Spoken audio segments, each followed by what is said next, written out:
ప్రియులారా, గత 2 మార్లు విశ్వాసం గురించి హెబ్రీ పత్రికలో నుంచి మనం మాట్లాడుకున్నాం. విశ్వాసం అంటే ఏంటి అనేది అందులో ధ్యానించడానికి మనం ప్రయత్నం చేశాం. హెబ్రీ పత్రిక 11వ అధ్యాయంలో నుంచి 2 భాగాలుగా గతసారి నేను మీతో మాట్లాడాను. దాన్ని కంటిన్యూ చేస్తామని కూడా అప్పుడు చెప్పాను నేను. ఈ 3వ పార్ట్లోకి మనం వస్తున్నాం. ఇక్కడ నుంచి విశ్వాస వీరుల జీవితాల గురించి కొద్దిగా మనం ధ్యానం చేయడానికి ప్రయత్నం చేద్దాం. చిన్న ప్రార్థన చేసుకుందాం. పరిశుద్ధుడైన తండ్రి, ఈ వాక్య ధ్యానాన్ని మీరు దీవించండి.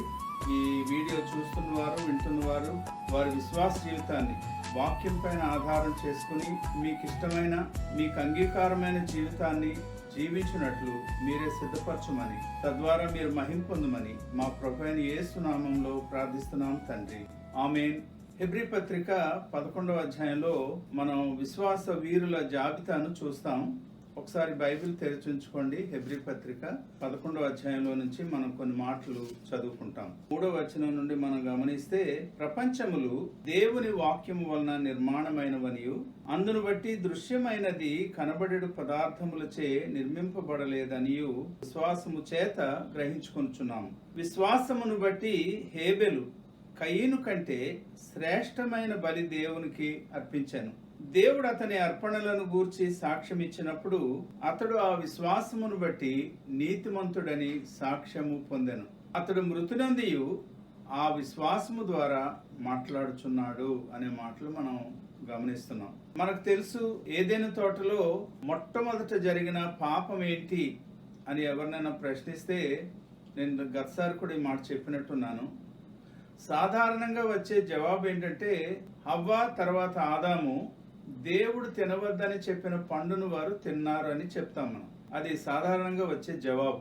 కానీ దాని వెనక వారి ఉద్దేశాన్ని మనం గమనిస్తే, అక్కడ పండు తినడం అనేది ఒక బలహీనతకు పర్యవసానంగా వారు చేసిన క్రియ అనేది మనం గమనించగలం. ఆ బలహీనత ఏంటి అంటే దేవుని మాటను నమ్మకపోవటం. మరో విధంగా చెప్పాలంటే వారు దేవుణ్ణి నమ్మలేదని మనం చెప్పవచ్చు. ఖచ్చితంగా ఆదికాండం 2వ అధ్యాయంలో 16-17 వచనాల్లో ఆయన చెప్పిన మాట మనం జ్ఞాపకం చేసుకుందాం. మరియు దేవుడైన యెహోవా, ఈ తోటలోనున్న ప్రతి వృక్ష ఫలములను నీవు నిరభ్యంతరముగా తినవచ్చును, అయితే మంచి చెడ్డల తెలివినిచ్చు వృక్ష ఫలములను తినకూడదు. నీవు వాటిని తినుదినమున నిశ్చయముగా చచ్చెదవని నరునికి ఆజ్ఞాపించెను. దేవుడు ఎంతో ఖచ్చితంగా, ఇంగ్లీష్ లో చెప్పాలంటే అఫర్మేటివ్ గా ఆయన చెప్పిన మాట ఇక్కడ మనకి కనబడుతుంది. కానీ దానికి వ్యతిరేకంగా లేక వేరుగా సాతాను ఏదైనా తోటలో ఆదికాండం 3వ అధ్యాయంలో హవ్వతో మాట్లాడిన మాట మనం చూస్తే, 3వ అధ్యాయంలో 4వ వచనంలో సాతాను అంటాడు, మీరు చావనే చావరు అంటాడు. దేవుడు మీరు నిశ్చయముగా చచ్చెదరని చెప్పాడు. ఇక్కడేమో సాతాను దానికి వ్యతిరేకంగా మీరు చావనే చావరు అన్నారు. మరొక మాట కూడా ఇక్కడ నేను మీకు జ్ఞాపకం చేస్తాను. ఆదాము లేక హవ్వ చేసిన పాపం ఏంటి అని అడగగానే వచ్చే మరొక జవాబు ఏంటంటే ఆజ్ఞాతిక్రమం అని. కానీ క్రైస్తవులంగా మనం గ్రహించవలసిన ఒక ముఖ్యమైన విషయం ఏంటంటే, ఆజ్ఞాతిక్రమము అనే మాట అది ధర్మశాస్త్రాన్ని మీరిన పరిస్థితికి చెందినది తప్ప ఏదైనా తోటలో దేవుడు చెప్పిన మాటకు సంబంధించిన విషయం కాదని బైబిల్ అధ్యయనం సరిగా చేస్తే మనం గ్రహించగలం. సో అందుచేత మనం గుర్తించవలసిన ఒక విషయం ఏంటంటే, ఆదాము హవ్వలు చేసిన పాపం ఒకటి ఆజ్ఞాతిక్రమం అని చెప్పడానికి వీల్లేదు, రెండవది పండు తినడం అని చెప్పడానికి కూడా వీల్లేదు. ఆ రెండు కాకుండా అసలు ఈ వ్యవహారం అంతటికి వెనకుండే ఒక ముఖ్యమైన అంశం ఏంటంటే, వారు దేవునిని దేవునిగా నమ్మలేదు, దేవుని మాటను వారు నమ్మలేదు. దేవుడు నిశ్చయముగా చచ్చదు అని చెప్తే అది నమ్మలేదు వారు. మీరు చావనే చావరని చెప్పిన మాటను వారు నమ్మినట్టు మనం చూస్తూ ఉన్నాం. సరే, అదంతా జరిగిపోయిన విషయం. దేవుడు ఎంతో కనికరంతో వారికి రక్షణ అనుగ్రహించడానికి చేసిన ఏర్పాటును మనం ఆదికాండం 3వ అధ్యాయంలో 21వ వచనంలో చూస్తాం. ఆ తర్వాత 4వ అధ్యాయంలోకి వచ్చేటప్పటికి ఆదాము హవ్వలకు మొదటగా కయీనును కుమారునిగా దేవుడు ఇచ్చాడు. చూడండి ఏమంటుందో హవ్వ ఆ సమయంలో, యెహోవా దయ వలన నేనొక మనుషుని సంపాదించుకున్నాను అన్నదండి. తర్వాత హేబెల్ను 2వ కుమారుని కూడా వారు సంపాదించుకున్నారు, కన్నదామే. వీరిద్దరూ పెద్దవారు అవుతున్నారు. ఎంత వయసులో ఉన్నారో నేను చెప్పలేను, కానీ మొత్తం మీద ఇద్దరు కూడా పెద్దవారైన తర్వాత వీరిద్దరు ఒక దినాన్న దేవునికి అర్పణలు తీసుకొచ్చారు. ఇవన్నీ సండే స్కూల్ నుంచి మనం విన్న విషయాలుగా అనిపిస్తున్నాయి, కానీ దాని వెనకుండే గొప్ప ఉద్దేశాన్ని ఈ దినాన్న విశ్వాసం అనే అంశం ప్రకారం మనం చూడడానికి ప్రయత్నం చేద్దాం. సరే, కయీను ఏం తీసుకొచ్చాడు? పొలము పంటలో కొంత యెహోవాకు అర్పణగా తీసుకొచ్చాడు. హేబెల్ ఏం చేశాడు? తన మందలో తొలుచూలున పుట్టిన వాటిలో క్రొవ్విన వాటిని కొన్ని తెచ్చాను అన్నారు. కానీ ఆశ్చర్యం ఏంటంటే దేవుడు హేబెల్ యొక్క అర్పణను అంగీకరించాడు, కయీను యొక్క అర్పణను ఆయన అంగీకరించలేదు. ఇది మనందరికి తెలిసిన విషయం. అయితే ఇక్కడే ఒక ముఖ్యమైన విషయాన్ని మనం గ్రహించాలి. ఏంటంటే దేవుడు ఎందుచేత హేబెల్ యొక్క అర్పణను అంగీకరించాడు, కయీను యొక్క అర్పణను ఎందుకు అంగీకరించలేదు అనేది ఒక ప్రశ్న. నేను సుమారు 1996 సంవత్సరం నుండి, అంటే దాదాపు గత 24 సంవత్సరాల నుండి బైబిల్ టీచర్గా ఉంటున్నాను. చాలా చోట్ల దేవుని వాక్యాన్ని, పంచకాండాలని నేను బోధిస్తూ ఉంటాను. ఆ పంచకాండాలు బోధించేటప్పుడు అంతా కూడా ఈ సంఘటన గురించి మాట్లాడినప్పుడు దేవుడు ఎందుకు హేబెల్ యొక్క అర్పణని అంగీకరించాడు, కయీను యొక్క అర్పణని ఎందుకు అంగీకరించలేదు అనే ప్రశ్న వేస్తే అందరూ సాధారణంగా ఇచ్చే జవాబు ఏంటంటే, హేబెలు పశువులను, అంటే కొన్ని క్రొవ్విన గొర్రెలను తీసుకొచ్చినట్టు, తన మందలో నుంచి తొలుచూలను పుట్టిన వాటిని తెచ్చినట్టు, అందువల్ల దేవుడు వాటిని అంగీకరించాడు, బలి కోరేడు దేవుడు, రక్తం కోరేడు అన్నట్టు మాట్లాడతారు. ఇంకో కొంతమంది ఏమంటారంటే శ్రేష్టమైనవి క్రొవ్విన వాటిని అంటారు. నేనేమంటానంటే కయీను కూడా తన పంటలో నుంచి కొంత తెచ్చాడు, హేబెల్ కూడా తన మందంతా తీసుకొచ్చి దేవునికి అర్పించలేదు, కొన్నింటినీ తెచ్చాడు. ఒకవేళ విలువ కడితే కయీను తెచ్చిన అర్పణ ఎక్కువ విలువగా కనబడుతుంది నాకైతే. మరి అలాంటప్పుడు దేవుడు కయీను యొక్క అర్పణను ఎందుకు అంగీకరించలేదు అనే ప్రశ్నకు ఏదో సాధారణమైన జవాబులు మనం ఇందాక చెప్పుకున్నాం, కానీ దానికి ఒక జవాబు మనం ఇక్కడ 4-5 వచనాల్లో మనం చూస్తాం. దేవుడు ఒక వ్యక్తి యొక్క అర్పణను అంగీకరించే ముందు ఆ వ్యక్తిని అంగీకరించాలనేది మనకు 4వ వచనం 5వ వచనం మనకు తెలియపరుస్తుంది. ఉదాహరణకు చదువుతున్నా చూడండి. అక్కడ ఏమని ఉంటుందంటే, యెహోవా హేబెలును అతని అర్పణను లక్ష్య పెట్టెను, కయీనును అతని అర్పణను ఆయన లక్ష్య పెట్టలేదు. ఇది చాలా సింపుల్ గా కనబడుతుంది, కానీ దీని వెనక చాలా గొప్ప ఉద్దేశం ఉందనే సత్యాన్ని మనం వాక్యంలో నుంచి పరిశీలించడానికి ప్రయత్నం చేద్దాం. ప్రియులారా, మరి దేవుడు ఎందుచేత హేబెల్ను లక్ష్య పెట్టాడు లేక అంగీకరించాడు, ఏ కారణం చేత కయీనును అంగీకరించలేదంటే, మళ్ళీ దేవుని వాక్యం ఇందాక మనం చదివిన హెబ్రీ పత్రిక దగ్గరకు వద్దాం. హెబ్రీ పత్రికలో మనం చూస్తే హేబెల్ యొక్క అర్పణ విషయంలో హెబ్రీ పత్రికలో ఏమని రాయబడిందంటే, అక్కడ మనం గమనిస్తే 11వ అధ్యాయంలో 4వ వచనంలో, విశ్వాసమును బట్టి హేబెలు కయీను కంటే శ్రేష్టమైన బలి దేవునికి అర్పించను అన్నాడు. దేవుడు అతని అర్పణల గురించి సాక్ష్యం ఇచ్చినప్పుడు అతడు ఆ విశ్వాసమును బట్టి నీతిమంతుడని సాక్ష్యము పొందెను అన్నాడు. అంచేత ఈ మాటలు మనకు నేర్పిస్తున్న సత్యం ఏంటంటే, కేవలం ఏదో ఒక మందలో నుంచి క్రొవ్వుని వాటిని తెచ్చి బలి అర్పించాడు గనక, రక్తం చిందించాడు గనక దేవుడు హేబెల్ యొక్క అర్పణను అంగీకరించాడని అక్కడతో ముగించకుండా, హేబెల్ యొక్క అర్పణతో లేక హేబెలు అర్పణ అర్పించే సమయంలో ఆయన దృక్పథం ఎలా ఉంది, ఆయన హృదయంలో పరిస్థితి ఎలా ఉందని మనం చూస్తే, అతడు విశ్వాసమును బట్టి ఆయన అర్పించిన బలి లేక అర్పణ కయీను అర్పణ కంటే శ్రేష్టమైనదిగా ఎంచబడిందనే విషయం మనం చూస్తూ ఉన్నాం. ప్రియమైన దేవుని బిడ్డలారా, మన జీవితంలో మన దేవుని కొరకు ఎన్ని గొప్ప కార్యాలు చేసేమని మాట్లాడినా, మన హృదయంలో దేవుని పట్ల, ఆయన విధానంలో మనం ఆయన పట్ల ఉంచవలసిన విశ్వాసం మనం ఉంచకపోతే మన పరిచర్య, మన జీవితం, మన సమర్పణ అంతా కూడా అది వ్యర్థమైన విషయాన్ని మనం గుర్తించాలి. హేబెల్ ఎక్కడి నుంచి ఈ విశ్వాసాన్ని గురించి నేర్చుకున్నాడు అనేది మనం గమనిస్తే, ఆదాం హవ్వలు వారు ఏ విషయంలో అయితే వారు విఫలులయ్యారో ఆ విషయంలో చాలా జాగ్రత్త పడి, ఆ తర్వాత దినాల్లో కయీనుకు హేబెలుకు విశ్వాసాన్ని గురించి, దేవుని పట్ల ఉంచవలసిన విశ్వాసాన్ని, దేవుని మాట పట్ల ఉంచవలసిన విశ్వాసం గురించి వారు నేర్పించి ఉంటారని మనం అనుకోవచ్చు. అది బాగా నేర్చుకున్నాడు హేబెలు. అంచేత తన జీవితంలో మంద గాని లేక మరొకటి గాని చూస్తున్నప్పుడు ఆయన దేవుని పట్ల ఏమని కృతజ్ఞత కలిగి ఉంటాడంటే, తండ్రి ఈ రోజు ఈ ఆశీర్వాదం అంతా కేవలం నీవిచ్చిన దీవెన మాత్రమే అనే ఆలోచనతో విశ్వాసంతో దేవునికి సమర్పించినట్లు మనం గమనిస్తున్నాం. మరి అదే దేవుని వాక్యం యోహాను రాసిన మొదటి పత్రికలో 3వ అధ్యాయంలో కయ్యను గురించి ఎలాంటి సాక్ష్యము పరిశుద్ధాత్ముడు రాయిస్తున్నాడో ఒకసారి మనం చూద్దాం.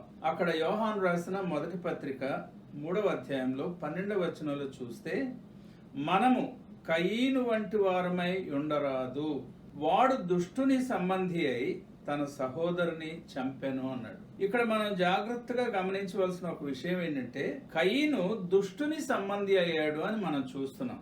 ఎలాగో ఇది జరిగింది అనేది మనం ఆలోచన చేస్తే, హెబ్రీ పత్రికలో 11వ అధ్యాయంలో మనకు ఒక ప్రాముఖ్యమైన పాఠం మనం నేర్చుకున్నాం, లేక అక్కడ మనకు కనబడుతుంది. అక్కడ ఏమనుందంటే 6వ లేక 5వ వచనంలో చివరి భాగంలో హనోకు గురించి మాట్లాడుతూ విశ్వాసమును బట్టి అతడు దేవునికి ఇష్టుడై ఉండననే మాట మనం చూస్తాం. 6వ వచనంలో విశ్వాసము లేకుండా దేవునికి ఇష్టుడై ఉండుట అసాధ్యం అనే మాట మనం చూస్తాం.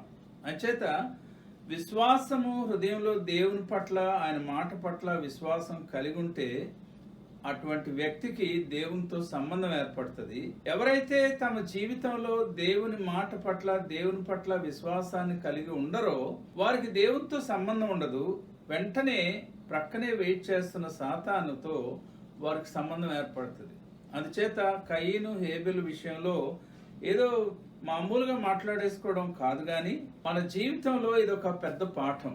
కయీను దేవునితో సంబంధం పెట్టుకోవడానికి ఇష్టపడలేదు, ఎందుకో మనకు తెలియదు. దుష్టునితో సంబంధం పెట్టుకున్నాడు. కారణం ఏంటంటే అతనిలో అవిశ్వాసం ఉంది. పిల్లరా, అదే వాక్య భాగాన్ని మనం కొంచెం కొనసాగిస్తూ చూస్తే హెబ్రీ పత్రికలో 11వ అధ్యాయంలో తర్వాత వ్యక్తి ఎవరి గురించి రాశారంటే 5వ వచనం నుండి, విశ్వాసమును బట్టి హనోకు మరణము చూడకుండునట్లు కొనుపోబడెను, అతడు కొనిపోబడక మునుపు దేవునికి ఇష్టుడై ఉండినని సాక్ష్యము పొందెను, కాగా దేవుడు అతని కొనిపోయెను గనుక అతడు కనబడలేదు. విశ్వాసము లేకుండా దేవునికి ఇష్టుడై ఉండుట అసాధ్యము అని ఈ పరిశుద్ధాత్ముడు ఈ వాక్యాన్ని రాయించాడు. మరలా మనం ఆదికాండంలోకి వస్తే హనోకు యొక్క జీవితాన్ని జాగ్రత్తగా పరిశీలిస్తే హనోకు గూర్చి మనకు 5వ అధ్యాయంలో కొన్ని వివరాలు కనబడుతున్నాయి. అదేంటంటే హనోకు 21వ వచనం నుండి చూడండి. హనోకు 65 ఏండ్లు బ్రతికి మెతూషెలను కనెను. హనోకు మెతూషెలను కనిన తరువాత 300 ఏండ్లు దేవునితో నడుచుచు కుమారులను కుమార్తెలను కనెను. హనోకు దినములన్నీ 365 ఏండ్లు. హనోకు దేవునితో నడిచిన తరువాత దేవుడు అతని తీసుకొని పోయెను గనుక అతడు లేకపోయిననే మాట మనం చూస్తాం. ఈ హనోకును గూర్చి చక్కని సాక్ష్యం ఆదికాండంలో మనం గమనించాం కదా. 65 సంవత్సరాల వయసు వరకు ఉన్నాడు. తర్వాత మెతూషెలను కన్నాడు. తర్వాత మళ్ళా దేవునితో నడుస్తూ కూడా కుమార్తెలను కుమారులను కన్నట్టు మనం చూస్తున్నాం. చాలా సార్లు క్రైస్తవ బిడ్డలు, విశ్వాసులు, వారికి వివాహం అయ్యేదాకా మంచి విశ్వాసంతో ఉంటారు. వివాహం అయిన తర్వాత డెడికేషన్ కొంచెం భార్య మీదకో భర్త మీదకో వెళ్తుంది. వారు పాపం చేయరు కానీ కొంచెం బలహీనం అయిపోయాం అనుకుంటారు. బిడ్డలను కన్న తర్వాత ఇప్పుడు మళ్ళా కొంచెం వారి దృష్టి పిల్లల మీదకి లేక భార్య భర్తలు ఒకరి మీద ఒకరికి బరువు బాధ్యతలు ఎక్కువై కొంచెం దేవునితో నడిచే విషయంలో బలహీనలు అయిపోతారు. చాలా మంది అలాంటి వారు ఉన్నారు. కానీ హనోకు అలా కాదు. ఆయన సంసార జీవితం కొనసాగిస్తూ కూడా ఆయన దేవునితో నడిచేవాడు అనే విషయాన్ని మనం గమనిస్తూ ఉన్నాం. ఈ హనోకును గురించి మనం ఒక మాట చెప్పుకోవాలి. మరి యూదా పత్రికలో యేసు ప్రభు సహోదరుడైన యూదా రాసిన పత్రికను ఒకసారి మీరు చూస్తే అక్కడ యూదా పత్రికలో పరిశుద్ధాత్ముడు 1-2 విషయాలు మనం రాయించినట్టు మనం చూస్తాం. 14-15 వచనాల్లో చూడండి. అక్కడ ఏమంటున్నాడు?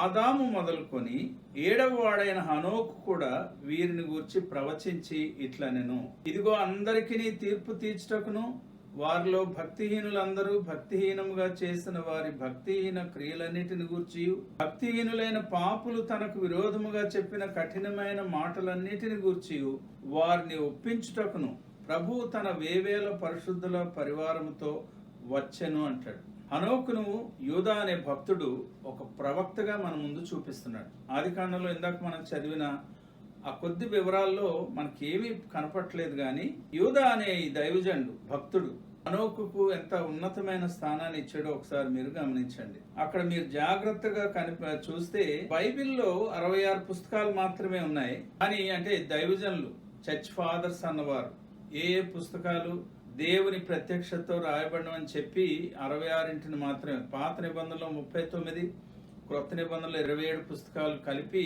66 పుస్తకాల సంపుటిగా తయారు చేశారు. కానీ ఈ బైబిల్లో ప్రామాణిక గ్రంథాలను ఎంచబడిన కానివి కొన్ని గ్రంథాలు ఉన్నాయి. అందులో ఒక గ్రంథం పేరు ఏంటంటే హనోకు అని. హనోకు గ్రంథంలో 1వ అధ్యాయంలో 9వ వచనంలో ఈ మాటలు ఇందాక మన యూదా చెప్పిన మాటలు ఉన్నట్టు మనం చూడగలం. సరే, ఈ హనోకు ఎప్పుడో కొన్ని వేల సంవత్సరాల తర్వాత దేవుడు ఎలాంటి తీర్పు తీర్చబోతున్నాడో అలాంటి ఆ ప్రవచనాన్ని ఆయన చెప్పినట్లు మనం చూస్తున్నాం. నాకు విషయం అర్థమైంది ఇక్కడ ఏంటంటే, హనోకు మరణం చూడకుండా శరీరంతోనే దేవుని సన్నిధిలోకి కొనుక్కోబడినట్లు మనం గమనిస్తున్నాం. రాజులు 2వ గ్రంథంలో 2వ అధ్యాయంలో 3వ వచనంలో మళ్ళీ ఇలాంటి మరొక అనుభవాన్ని మనం చూస్తాం. ఏలియా అనే భక్తుడు ఆయన శరీరంతో ఆయన దేవుని సన్నిధిలో కొనుక్కోబడినట్లు మనకు దేవుని వాక్యం సెలవిస్తుంది. చాలా అరుదైన అనుభవం ఇది. అంచేత ఈ హనోకు ఎంత గొప్ప విశ్వాసంతో దేవునితో నడుచుంటాడో ఒకసారి మీరు ఆలోచన చేయండి. ఓ భక్తుడు చాలా సింపుల్ గా ఓ చిన్న స్టోరీలా చెప్పుకుంటూ వచ్చాడు దీని గురించి. ప్రతిరోజు హనోకు దేవుడు కలిసి నడిచేవారు. కొంత దూరం నడిచిన తర్వాత హనోకు అనేవాడంట, తండ్రి నేను నా ఇంటికి వెళ్ళిపోతానని. సరే వెళ్ళిపోవని పంపించేవాడు దేవుడు. మళ్ళీ ఉదయాన్ని ఇద్దరు కలిసి నడిచేవారు. అలా నడుస్తూ నడుస్తూ కొంత దూరం వెళ్ళిన తర్వాత కొన్ని సంవత్సరాల తర్వాత ఓ రోజు హనోక్కి ఒక పెద్ద వెలుగుతో కూడిన పరలోక పట్టణం కనబడింది. అడిగాడంట, తండ్రి ఇది ఏంటి, ఇది ఎవరిదంటే ఇది నా నివాస స్థలం అన్నాడంట దేవుడు. అప్పుడు హనోక్ అంటాడు, నేను ఇక్కడికి రావచ్చా, నీతో ఉండొచ్చా అని. దేవుడు సరే అన్నాడంట. ఇది చిన్నపిల్లలకు చెప్పే స్టోరీలా ఉంది కానీ తులసి పత్రికలో పౌలు రాసిన మాట మీకు జ్ఞాపకం ఉంటే అక్కడ అంటాడు 3వ అధ్యాయంలో, మీరు క్రీస్తుతో కూడా లేపబడిన వారైతే మీ దృష్టి అంతా కూడా మీ మనసంతా పైనున్న వాటి మీద ఉండాలంటాడు. అక్కడ క్రీస్తు దేవుని కుడిపార్శ్వమును మన కొరకు కనిపెడుతున్నాడు అంటాడు. సో అంచేత క్రైస్తవ విశ్వాసులుగా మన జీవితంలో అటువంటి విశ్వాసాన్ని మనం కలిగి ఉండాలి. హనోకు మనకి ఏం నేర్పిస్తున్నాడంటే, దేవునితో కలిసి నడుస్తూ కూడా సంసార జీవితంలో ఈ లోకంలో ఎన్నో వ్యాపకాలు ఉండొచ్చు, బాధ్యతలు ఉండొచ్చు, కానీ దేవునితో మనం నడవడం అనే విషయంలో ఎంత మాత్రం వెనకపడిపోవడానికి వీల్లేదనే పాఠాన్ని హనోకు మనకు నేర్పిస్తున్నట్లు మనం చూస్తున్నాం. ఈ అధ్యయనంలో 3వ వ్యక్తిని మనం ఇక్కడే చూస్తాం. చూడండి ఒకసారి, ఆదికాండంలో 5వ అధ్యాయంలో 32వ వచనంలో మనం చూస్తే, నోవహు 500 ఏండ్లు గలవాడై షేమును, హామును, యాపెతును కనిన మాట మనం చూస్తూ ఉన్నాం. మన హెబ్రీ పత్రికలో కూడా నోవహు గురించి చెప్పబడిన సాక్ష్యాన్ని కొద్దిగా మనం ధ్యానం చేయడానికి ప్రయత్నం చేద్దాం. హెబ్రీ పత్రికలో 11వ అధ్యాయంలోకి మనం వస్తే అక్కడ మనం దాదాపుగా 7వ వచనం నుండి మనం ఈ మాటలు చూస్తాం. విశ్వాసమును బట్టి నోవహు అది వరకు చూడని సంగతులను గూర్చి దేవుని చేత హెచ్చరించబడి భయభక్తులు గలవాడై తన ఇంటివారి రక్షణ కొరకు ఒక ఓడను సిద్ధం చేశాను. అందువలన అతడు లోకము మీద నేరస్థాపన చేసి విశ్వాసమును బట్టి కలుగు నీతికి వారసుడాయను. 2 వచనాలే గానండి ఎంత గొప్ప విశ్వాసాన్ని లేక ఎంత గొప్ప సాక్ష్యాన్ని ఆయన పొందుకున్నాడో మనం ఇందులో చూస్తూ ఉన్నాం. అదే నోవహు తన జీవితంలో ఎలాంటి పరిస్థితిలో దేవుణ్ణి ఆయన తెలుసుకున్నాడు అనేది మనం చూస్తే మళ్ళీ మనం ఆదికాండంలో 6వ అధ్యాయంలో చూద్దాం ప్రియులరా. అక్కడ ఉన్న సంగతులు ఏంటంటే 1, 2, 3 వచనాలు నేను చదువుతున్నాను. నరులు భూమి మీద విస్తరింపనారంభించిన తరువాత కుమార్తెలు వారికి పుట్టినప్పుడు దేవుని కుమారులు నరుల కుమార్తెలు చక్కని వారిని చూచి వారందరిలో తమ మనస్సు వచ్చిన స్త్రీలను వివాహము చేసుకొనిరి. అప్పుడు యెహోవా, నా ఆత్మ నరులతో ఎల్లప్పుడూ వాదించదు, వారు తమ అక్రమ విషయంలో నరమాత్రులై ఉన్నారు, అయినను వారి దినములు 120 ఏండ్లగునెను.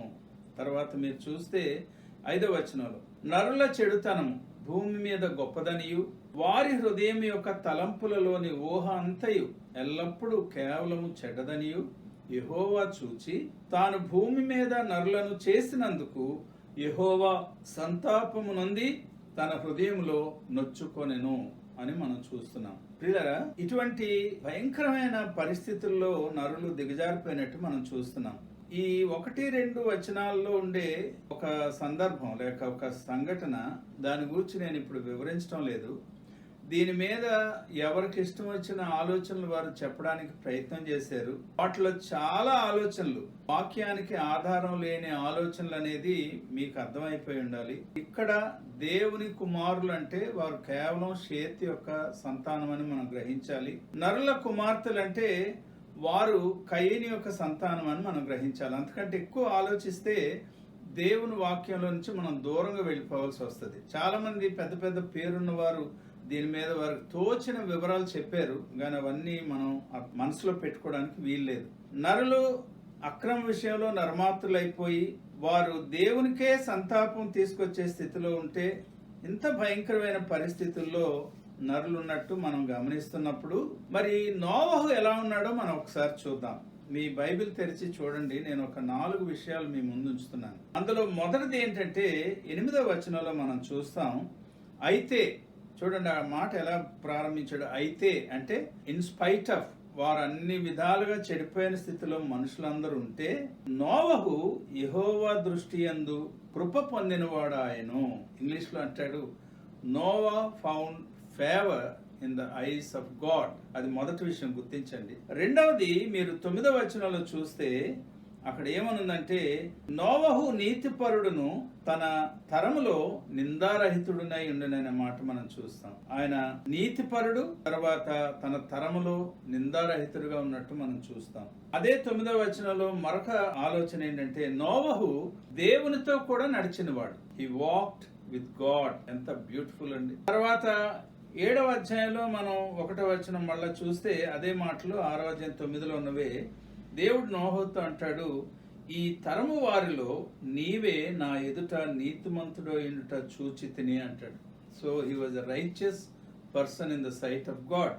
తర్వాత 7వ అధ్యాయంలో 5వ వచనం మనం చూస్తే, నోవహు యెహోవా తనకు ఆజ్ఞాపించిన ప్రకారము యావత్తు చేశాను. Noah did everything according to God's command or in obedience to God's will అనే మాట మనం చూస్తున్నాం. సో ఈ 4-5 విషయాలు మనం జాగ్రత్తగా చూస్తే, ఒకటి, దేవుని దృష్టిలో కృప పొందినవాడు, దేవుని ఎదుట నీతిపరుడు నిందారహితుడు, దేవునితో కలిసి నడిచినవాడు, తర్వాత దేవుని చిత్తం ప్రకారం పూర్తిగా విధేయత కనపరిచినట్టు మనం చూస్తాం. యవనస్తుల కొరకు, పిల్లల కొరకు ఒక మాట చెప్తున్నాను, ఇది పెద్దవారికి కూడా సంబంధించిందే. ఇంగ్లీష్ లో ఒక మాట చెప్తారు, ఏమంటారంటే పార్షియల్ ఒబీడియన్స్ ఈజ్ డిసొబీడియన్స్ అంటారు, ఈజ్ ఈక్వల్ టు డిసొబీడియన్స్.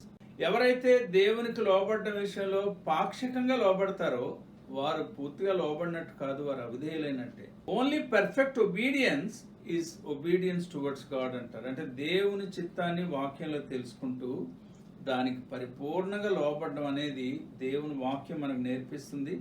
ఈ 4-5 లక్షణాలు ఎవరికి ఉంటాయంటే, ఇందా మనం పత్రికలో చూసాం కదా, విశ్వాసము గల వారి దగ్గర ఈ 4-5 లక్షణాలు ఉండాలి. ప్రియులారా, నాకు విశ్వాసం ఉందని ఎంతన్నా చెప్పొచ్చు, కానీ హృదయంలో లేక జీవితంలో మనం ఇప్పుడు మాట్లాడుకునే ఈ 4-5 విషయాలు, దేవుని దృష్టిలో కృప పొందిన వారుగా, దేవునితో నడిచేవారంగా, నిందారహితంగా, నీతిమంతులంగా, దేవుని చిత్తానికి పరిపూర్ణంగా లోబడే వారంగా లేకుండా కూడా నాకు విశ్వాసం ఉందని చెప్తే, అందుకే యాకోబు చాలా కఠినమైన మాట ఒకటి ఉపయోగించాడు. ఏమంటాడంటే, దయ్యములకు నీకంటే ఎక్కువ విధేయత విశ్వాసం ఉందంటాడు. నీకు విశ్వాసం ఉందంటే అవి లోబడవు, కానీ దయ్యాలు లోబడుతున్నాయి అంటాడు. పిల్లరా, ఇప్పుడు మనం నోవహు గురించి మరొక 3 విషయాలు గ్రహించడానికి ప్రయత్నం చేద్దాం. దేవుని వాక్యం మీరు జాగ్రత్తగా చూస్తే హెబ్రీ పత్రికలో 11వ అధ్యాయంలో 7వ వచనాన్ని తెరిచి చూడండి ప్రియులారా.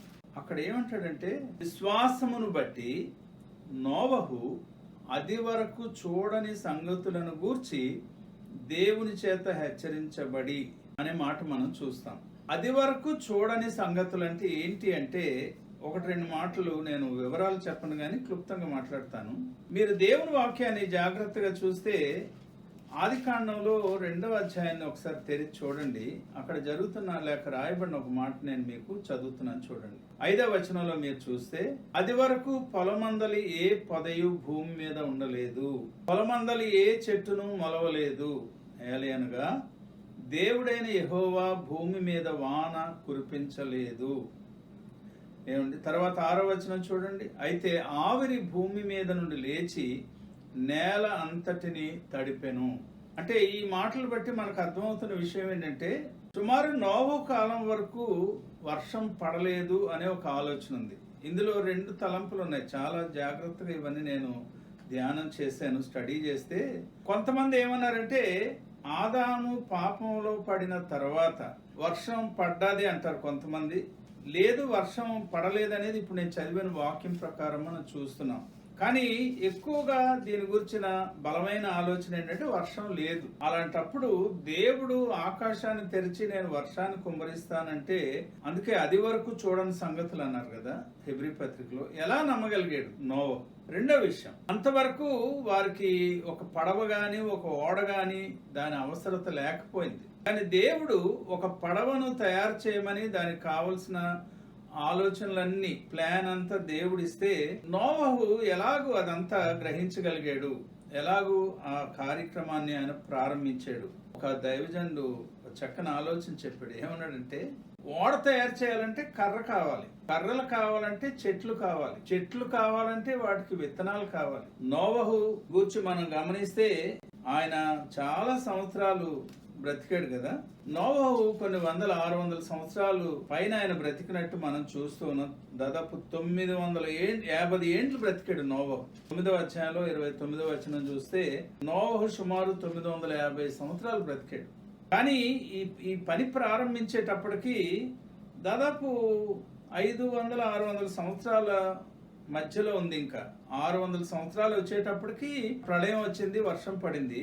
ఈ మధ్య కాలంలో సుమారు 120 సంవత్సరాలు అయి ఉండొచ్చు.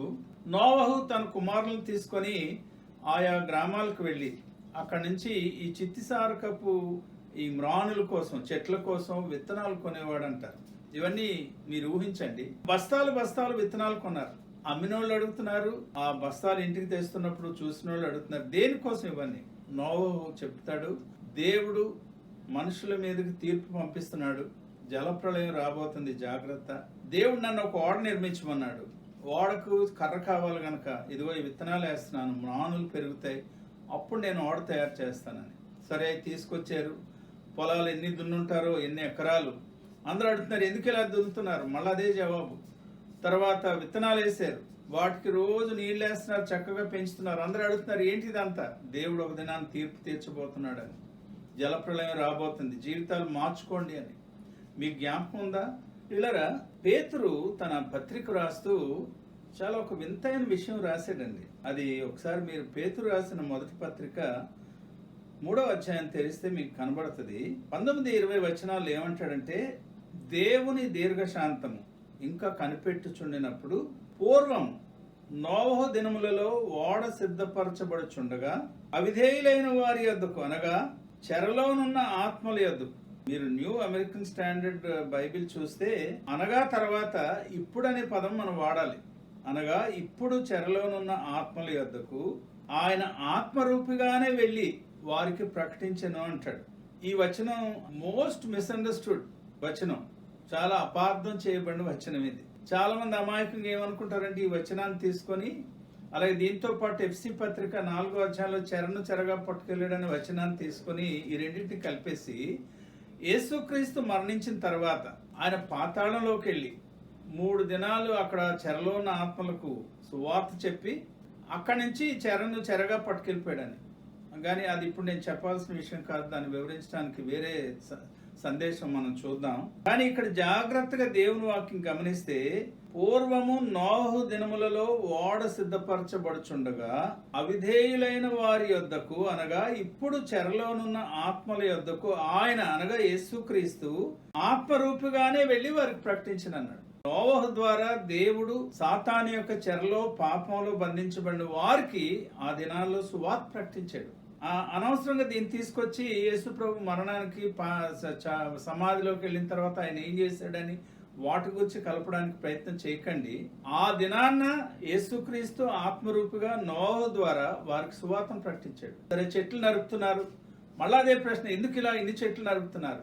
మళ్ళీ అదే జవాబు, దేవుడు జలప్రళయం పంపిస్తున్నాడు, తీర్పు వస్తుంది, జాగ్రత్త, పశ్చాత్తాపడండి అని.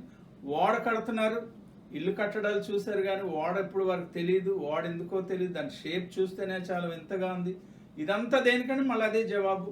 ఫైనల్గా వారి ముక్కుల్లో నుంచి నీరు లోపలికి వెళ్ళిపోతుంటే ఊపిరి అందని పరిస్థితుల్లో, మన చిన్నప్పుడు మేము చిన్నగా ఉన్నప్పుడు ఒక పాట పాడేవాళ్ళం, నోవా నోవా తలుపు తీ తలుపు తీ అని వారస్ పాడేవాళ్ళం. ప్రియర వారు అప్పుడు అరుస్తున్నారు కానీ గెడ పైనుంచి వేయబడింది.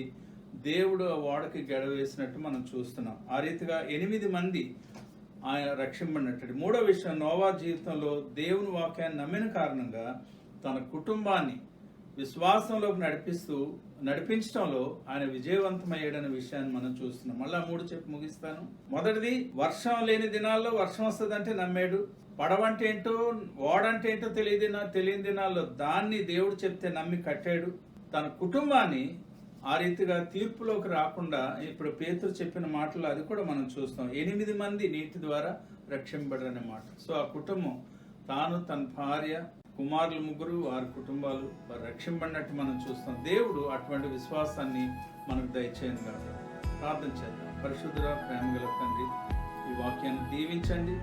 మా విశ్వాసాన్ని వాక్య వెలుగులో పరీక్షించుకోవడం మాకు నేర్పించండి. యేసు నామములో స్తుతించి ప్రార్థిస్తున్నాం తండ్రి. ఆమేన్.